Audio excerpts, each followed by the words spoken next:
আগামীকাল চমক দেওয়া একাদশ নিয়ে মাঠে নামতে পারে বাংলাদেশ। সেক্ষেত্রে একাদশে আসতে পারে এক বা একাধিক পরিবর্তন। কাল ম্যাচ হবে ঢাকার মিরপুরে, তাই বদলে যাবে অনেক সমীকরণ।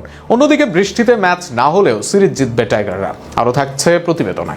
প্রথম টি-20তে এক রোমাঞ্চকর জয়, এরপর দ্বিতীয় ম্যাচ ভেসে গেছে বৃষ্টিতে। আগামীকালও যদি ম্যাচ বৃষ্টিতে ভেসে যায় তাহলে এক ম্যাচ জিতেই সিরিজ জিতবে টাইগাররা। তবে মিরপুরের উন্নত ড্রেনেজ সিস্টেমে ম্যাচ অন্তত মাঠে গড়ানোর সম্ভাবনাই বেশি।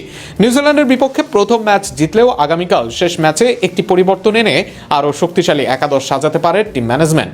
আগের ম্যাচে জয় পেলেও পারফরমেন্সে কিছু ঘাটতি থাকায় অলরাউন্ডার তানজিম হাসান সাকিব বাদ পড়তে পারেন। তার জায়গায় একাদশে সুযোগ পেতে পারেন আব্দুল গাফফার সাকলাইন। তরুণ এই পেসার ঘরোয়া ক্রিকেটে ধারাবাহিক পারফরমেন্স করে দলে জায়গা করে নিয়েছেন। বিশেষ করে ডেথ ওভারে তার নিয়ন্ত্রিত বোলিং আর শেষ দিকে ব্যাটিং টিম ম্যানেজমেন্টের আস্থা অর্জন করেছে। ব্যাটিং লাইন আপে তেমন কোনো পরিবর্তন আসছে না। ওপেনিংয়ে থাকছেন তানজিদ হাসান তামিম ও সাইফ হাসান। দুজনেই সাম্প্রতিক সময় ভালো ফর্মে থাকায় ইনিংসের শুরুটা শক্ত ভিত্তির উপর দাঁড় করানোর দায়িত্ব থাকবে তাদের উপরই। 3 নম্বরে অধিনায়ক লিটন দাস, যিনি অ্যাঙ্কর হিসেবে ইনিংস গড়ার পাশাপাশি প্রয়োজন অনুযায়ী গতি বাড়াতে পারেন। 4 নম্বরে দেখা যাবে পারভেজ হোসেন ইমনকে, যিনি স্পিনারদের বিপক্ষে আক্রমণাত্মক ব্যাটিংয়ের জন্য পরিচিত।